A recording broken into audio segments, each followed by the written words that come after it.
Well, my guest tonight on Talking Pints has a quite extraordinary CV. He's appeared in Batman, Harry Potter, Star Wars, Mission Impossible, Wonder Woman, and much else. Before I introduce him, let's see him in training. So when I come into the gym to prepare for any movie, I always go on the trampoline because it's brilliant for spatial awareness development and knowing where you are in time and space and getting your body oriented in the right place. Now for Batman, we did loads of stunts where you had to roll off things, jump off things, so you had to know exactly where you were so you could keep yourself safe as well as the other people around you. So when we did the Jumbotron and it collapses and we're all rolling off into the foam pit that we had down below us, we had to know exactly where we were and that we would land in the same space every single time, even though we're doing multiple rotations, and we'd also keep the other people safe as well as ourselves. So trampoline is brilliant for that. Well, Hollywood Stuntman Nicholas Daines joins me on Talking Pints. Nicholas, welcome. Thank you very much. To the programme. Now, I've never met a stuntman before. Well, that's great that I could be the first one. So, athletics. You're a competitive athletics performer at national level, trampolining, diving. Have you always been sort of super Mr. Fit? I was always a gymnast from an early age, and I went on to compete internationally for Great Britain with British gymnastics.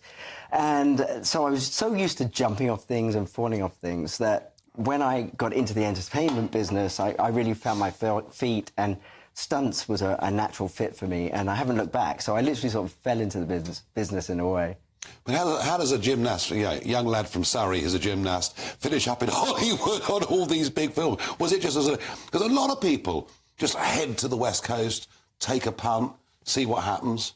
Well, it's a bit more structured than that. So in this country, to become a stuntman, we have the British Stunt Register, which is probably a world-leading organisation where you have this, you join as a probationary member and you have a career-graded scheme all the way through to become a stunt coordinator. So I became a stunt performer and I got all these awards under my belt, the movies, the commercials, and then I was eventually able to go over to America and get my green card with all the accolades that I'd achieved, and then I started working on the movies. Right, so you sort of worked your way up through the ladder. That's right, yeah. And suddenly it's Hollywood, and it's unbelievable. I wonder, with these stunts you're asked to do, and of course some of them are really quite dangerous, do you ever say no? Do you ever say, look, that's just beyond reasonable? It's often the very small stunts that are the most dangerous, and they're the ones that can go wrong. I've never said no in my career, but yes, there's no shame in saying no, because, it might not be your bag, it might not be for you, and health and safety is of utmost importance. So it's important to exactly know your capabilities, and to say no is no big deal, but I haven't. What's the maddest thing you've done? One of the biggest stunts that I'm most proud of is an 80-foot high fall that I did from the top of a building with 1 3/4 somersaults, which was really 80 great. feet? Yeah, with 1 3/4 somersaults. So it was kind of using the gymnastics and the spatial awareness and the diving, which I have, which is great. How high is the adrenaline level as you jump off 80 feet? It's really high, but you have to keep that under control. It's real mind over matter stuff, really, Your legs are just shaking, but you're able to focus, and that's what separates you from other people. You're just able to create that mind over matter and focus. You know what you do in time and space, and you're able to just push yourself off that building. There's nothing natural about it. No, I'm sure there's not. And all our viewers are saying you're on fire now. I mean, this is all bonkers, really, isn't it? It is, but everything is done to the nth degree in terms of safety. I'm sure it is, yeah. Precautions. We've got a safety team with me that's standing by, and, experience as well. That counts for a lot. It looks pretty good. Tell you what interests me. Do you have much interaction with the actors themselves? How does it work?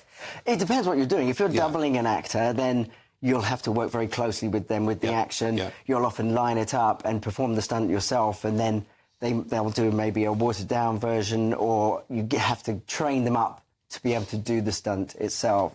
So it depends on what you're doing. So actually, in some ways, you can build up quite a relationship with these people. Absolutely, yes. And some stars take their stunt doubles on all their productions, because they do build that very close relationship and bond. And, I mean, who's your favourite to work with? Come on, unfair question. Well, Cillian Murphy was probably one of the most one of my favourites, probably the favourite, because he was such an ordinary guy, you know. There's a lot of hoopla in the business and, you know, there's a lot of starriness, but he's just very grounded, very down to earth, and a pleasure to work with.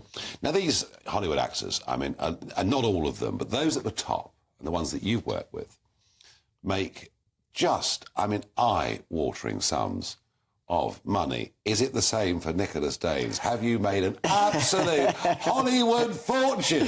I wish I could say that I have. Oh, no, don't say that. Definitely not the same for the stunt performers. Of course. But, you know, my hobby has been my job for the last 25 years. So in that respect, you know, I am rich, because there's not a lot of people that can say they love going to work every day. In that respect, I have to say, yes, I'm wealthy in that. I think you've done pretty well. Now, the interesting thing is, you know, athletics, Hollywood, all the rest of it, but there's a bit of depth to Nicholas Daines, isn't there? Because you've got a first in microbiology. I bet there aren't many stuntmen that have got that in their background. No, I don't think there are. So, academically, obviously quite good. I was all right, yeah. Well, no, clearly you were right, but you've also put that to use, haven't you, as well? Yes. I'm really passionate about wildlife, and I really feel like that we are failing the next generation with regards to the plight of wildlife on this planet now. So I've been involved in a series called Destination Conservation.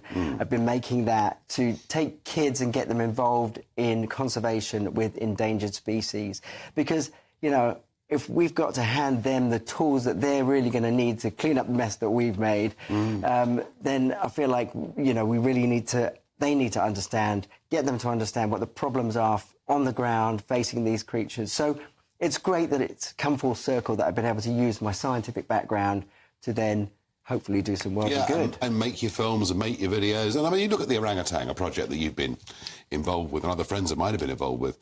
But the problem is, the population of the Earth keeps going up and up and up, and habitat loss is a massive problem, isn't it? It's huge, and you know, fragmentation, habitat loss are the biggest causes of, you know, we've had 160 species go extinct in the last 10 years alone. So, yes, I feel, you know, unless we address it and get the next generation really involved, you know, it is only going to get worse, but really to be able to get them to take the helm and try to, you know, really pull back the extinction of I think when I was species. born, there were 2.5 billion people on the planet. There are now 8 billion people on the planet. I mean, that, I think, to me, that's at the root. Yeah, there's pollution and all sorts of other things, but that, to me, is at the heart of it.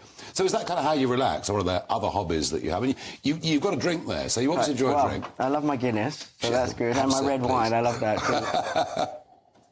But yes, I do the normal things. I love going out to eat. I can watch any movie, even though I make the movies. I'm easily entertained, so I do that. I love to travel, and yes, the wildlife is a real passion, and I do wind down with that as well. And what do you do, Nicholas? What's the routine to keep fit? I mean, you're not old, but you're not exactly as young as you were. What? Well, you know, but you're not a kid. What I'm saying is, we need a filter. No, you're not a kid anymore, are you? I mean, as you get older, do you begin to think, I shouldn't be doing this, or do you still feel that you keep yourself in the peak of condition? Well, fortunately, knock on wood, you know, I've really have continued with the gymnastics, the diving, everything I used to do, even at a competitive level, I still do today. Yeah. So I think maintaining is the key. You know, once you stop, that's when the rot sets in, and that's why I've been able to still perform at a high level. Well, you look pretty happy in your role. Thank you. It's nice to meet a stuntman. Well, thank you very much. Thank you for coming on.